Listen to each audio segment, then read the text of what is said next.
آپ نے اسی سورہ یوسف میں سنا ہے کہ جب یوسف علیہ السلام مصر کی قید کے اندر تھے، ایک عرصہ قید میں رہے، پھر حکمت و دانائی کی باتیں بتائیں، اور پھر ایک وقت آیا کہ وہ عزیز مصر بادشاہ کے سامنے آ کر بیٹھے ہیں، اور پھر اس وقت بادشاہ نے کہا اے یوسف جو تم چاہو وہی ہوگا، جو تم چاہو وہی ہوگا۔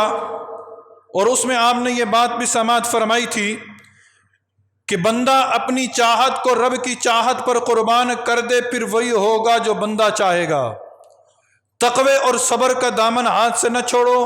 اب یہ باتیں صرف لفظی نہ رہیں، اب یہ باتیں صرف لفظی نہ رہیں، اللہ نے ہمیں یہ منظر آج دکھا دیا ہے۔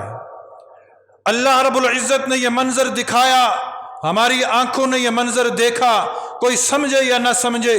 دیکھو قریب کے اندر ملک افغانستان ہے، 20 سال وہ طالبان، 20 سال وہ طالبان جنہیں کہتے تھے، 20 سال انہوں نے تقوی کے دامن کو نہ چھوڑا، صبر کے دامن کو نہ چھوڑا، جیلیں کاٹیں، اپنا سب کچھ داؤ پر لگا دیا۔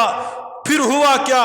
20 سال کے بعد قطر کا دارالخلافہ ہے، وہاں آمنے سامنے فریقین بیٹھے ہیں، اور پھر فریق مخالف بھی انہی طالبان کو کہہ رہا ہے ہمیں جانے دو، اب وہی ہوگا جو تم چاہو گے، اب وہی ہوگا جو تم چاہو گے۔ یہ کیوں ہوا؟ انہ من یتقی ویصبر۔ یوسف علیہ السلام نے بھی تقوی اختیار کیا، صبر اختیار کیا، اللہ نے بادشاہت عطا کی، ان لوگوں نے بھی تقوی اختیار کیا، صبر اختیار کیا، صبر کیا، تقوی اختیار کیا، صبر کا دامن ہاتھ سے نہ چھوڑا۔ اللہ رب العزت نے وہ ملک انہیں دوبارہ عطا فرما دیا کہ جس کو فتح کرنے کے لیے لوگ پہلے سال ہا سال لگا کرتے تھے، یہ دنوں کے اندر ان پورے ملک اللہ رب العزت نے ان کی جھولی میں ڈال دیا۔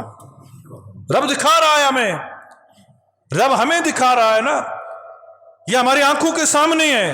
اور پھر ان لوگوں نے بھی کیا کیا؟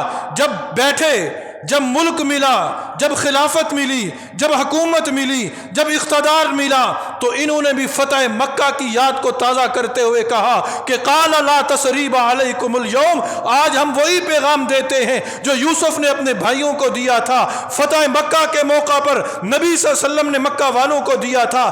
آج افغانستان کی فتح کے موقع پر ہم طالبان بھی یہ اعلان کرتے ہیں کہ عام معافی کا اعلان ہے۔ ہم ان کو بھی معاف کرتے ہیں کہ جنہوں نے ہمارے بچوں کو کنٹینروں کے اندر رکھ کر آگ لگا دی تھی، ہم ان کو بھی معاف کرتے ہیں کہ جنہوں نے ہمارے بچوں کی گردنوں کو کاٹ کر رکھ دیا تھا۔ آج ہم سب کو معاف کرتے ہیں، کیوں؟ کہ یہی اسلام کا پیغام ہے، یہی اسلام کا حسن ہے، یہی اسلام کی پہچان ہے۔